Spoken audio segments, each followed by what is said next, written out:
distinguished guests, ladies and gentlemen, I'm truly delighted to be here to address you on G20. India's G20 presidency is being held at a point of time when there are several global challenges. The post-COVID era has seen a vast number of people go below poverty line. A very large number of people, close to about 100 million people, have actually lost their jobs because of COVID. We are seeing huge challenges in terms of climate action and climate finance. There's a challenge of food, fuel, and fertilizer. If you look around the world, 1/3 of the world is facing recession. 75 countries in the world are facing a global debt crisis. And on top of all this, you're having an unabated war for over a year and a half in Europe. And therefore, the world is full of challenges. We in India view these challenges as an opportunity because during G20, our ambition, as the Prime Minister has said, is to be inclusive, to be very decisive, to be ambitious, and to be action-oriented. Our presidency has been very different from any other country because in most countries, the G20 is held in one city or maximum two cities. It's very unlike doing a World Cup in Qatar where you do it for about 21 days or doing a World Cup in cricket, which we do in India for about 15 days. G20 is through the year. And therefore, we use this opportunity to take G20 out into every single state of India, every single state of India. We've covered over 60 cities and used this opportunity to improve infrastructure in all these cities. So when you go to these cities, you will see drainage, sewage, solid waste, all roads, all infrastructure getting improved in all these cities. The second is we took it to the people of India, and every single citizen of India was involved in G20 in some manner or the other. And for the first time, foreign policy and diplomacy reached every single household of India. The other key issue has been that this presidency is being hosted at a point of time when India has emerged as the 5th largest economy in the world, and we are likely to be the 3rd largest economy in the world by 2027. Ladies and gentlemen, we've done a lot during the last 7-8 years. We've built about 40 million houses, which is like making a house for every Australian. We've made about 110 million toilets, which is like making a toilet for every single citizen of Germany. We've provided 223 million piped water connections, which is like providing a water connection to every single citizen of Brazil. We've made 55,000 kilometers of road, and during the COVID period, we've provided COVID vaccination almost paperless to 2.2 billion people of India. So the political leadership and the development story of India is quite a phenomenal story of what we've done in the last 7 to 8 years. And as the Bank of International Settlement has said, in the digital transformation story of India, where we do about 46% of the real fast time payments in the world, we do 11x of what USA and Europe do. We do 4x of what China does. It's what we've achieved in 7 years is equivalent to what India normally would have achieved in 50 years' time. But let me come to the priorities which India is putting forth in the G20. And the first and foremost to our mind is that the world must have strong, sustained, balanced, and inclusive growth, which is critical for the world.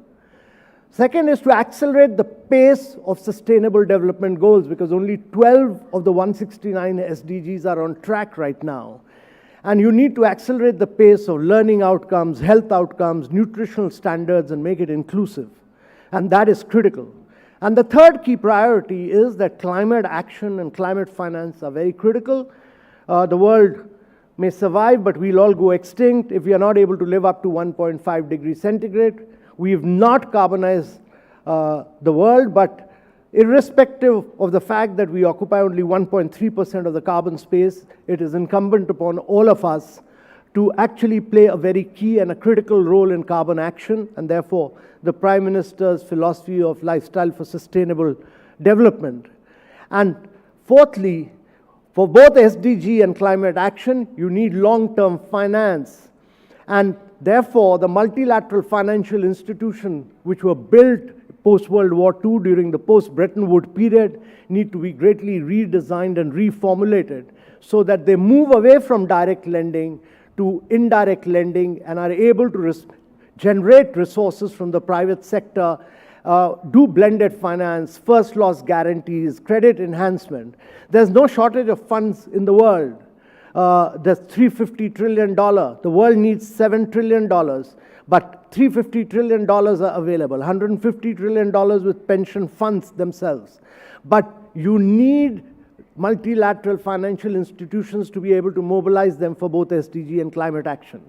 And then our priority is technological transformation and digital public infrastructure, which India has built up, which to our mind, if you look around the world, 4 billion people do not have a digital identity, 3 billion people do not even have a bank account, almost 133 countries do not even have fast payments. So if you want to do inclusive development and focus on SDG, you need technological transformation with digital public infrastructure.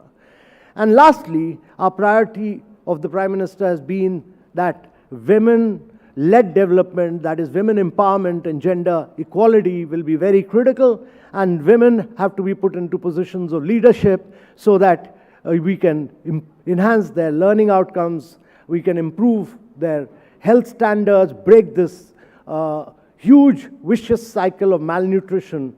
And if women are going to be 50% of the population, they really need to move the world needle, because as the World Economic Survey says, World Economic Forum says that it will take 132 years to bring gender parity. We do not have 132 years. We have just about a decade. And therefore, that is a key priority for India. So ladies and gentlemen, India's G20 presidency has been inclusive, it has been decisive, it has been very action-oriented, and to our mind, we've taken this G20 to the people of India and tried to transform the very structure and make a paradigm shift by focusing on the global south, which to our mind is very critical, because as the IMF says, this year 80% of the growth is going to come from the global south. Next 2 decades, 2/3 of the global growth is going to emerge from global south simply because the demographics are in their favor. The population in these countries is young. The population in the western part of the world is aging. And therefore, if growth is going to come to these parts of the world, you need financial flows to take place to the global south. Unfortunately, the international financial structure and the multilateral financial institutions are not designed for that, and that's one of our key priorities.